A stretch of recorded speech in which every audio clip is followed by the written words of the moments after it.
I have uncovered some new information about who allegedly shot Charlie Kirk, and it's not Tyler Robinson.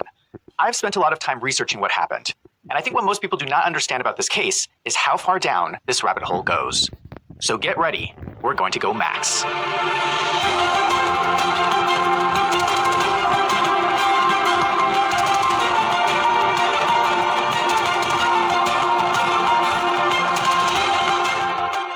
Let me start with the biggest problem of the Charlie Kirk investigation.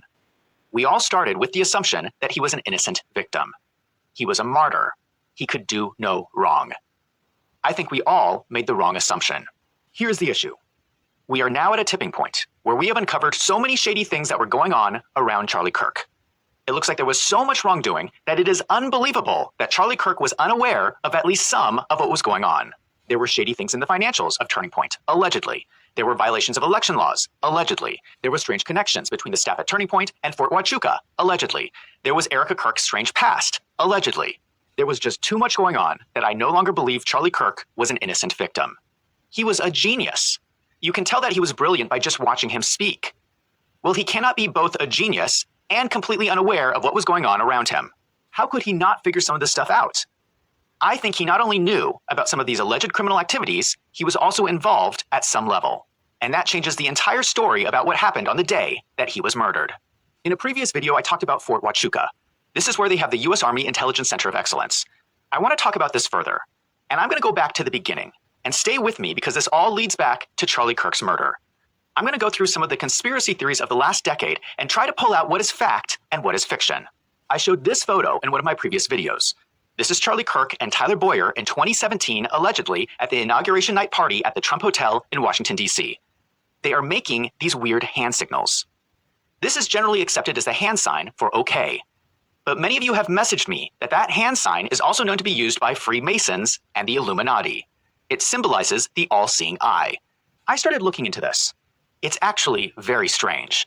There are a lot of bizarre photos out there of celebrities and important people posing for photographs and flashing this hand sign. Now, I don't know about you, but I have never in my life posed for a photo while flashing this hand sign. Am I the only person who thinks this is strange? What is going on with all of these people taking these photos? Are they being told to do this by the Illuminati? We don't know, but I think it's kind of strange. Now, recently, I was playing a video game with my friends, and this happened. But yeah, pretty much I've just started just drinking mostly water. I don't know. It's always a good idea, especially in like a dry environment like Arizona is, where I'm at. It's always important to stay hydrated. Did you see that? I flashed the same sign. Now, I swear I was not trying to send any bizarre secret message. That was just an inadvertent hand movement. I didn't even realize I was doing it. So I do admit that it is possible that someone can randomly make this hand sign. But here's the difference. I was not posing for a photograph. These guys are posing with this hand sign. And it's not just one person, they are both doing it. This is intentional. The more I look at this photograph, the more I realize how bizarre and creepy it is. It's even more strange in the context of this being the inauguration party for Donald Trump. It is like they're sending a message to a secret society as if to say, mission accomplished. Keep in mind that Tyler Boyer proudly states in his bio on the Turning Point website how he is a 7th-generation Arizonan. He comes from a powerful Mormon family. So it is not unreasonable to think that he is getting involved with Freemasons even at a young age. This photograph suggests to me that both Charlie Kirk and Tyler Boyer were part of some secret society from the beginning. What is also important is that this photograph happened before Candace Owens started working for Turning Point. This photograph was taken in January 2017. Candace started working at Turning Point in November 2017. Candace Owens has been doing the most thorough investigation into Charlie Kirk's death. She says this. Yeah, Kanye sent this now infamous tweet. I love the way Candace Owens thinks.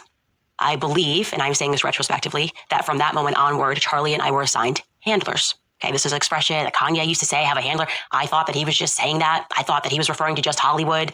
I now very much believe that I have had handlers since 2018.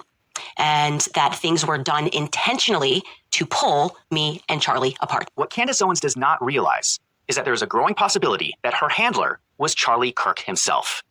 If Charlie Kirk was already involved in a secret society in 2017, it is likely that he was given the task of keeping an eye on Candace Owens.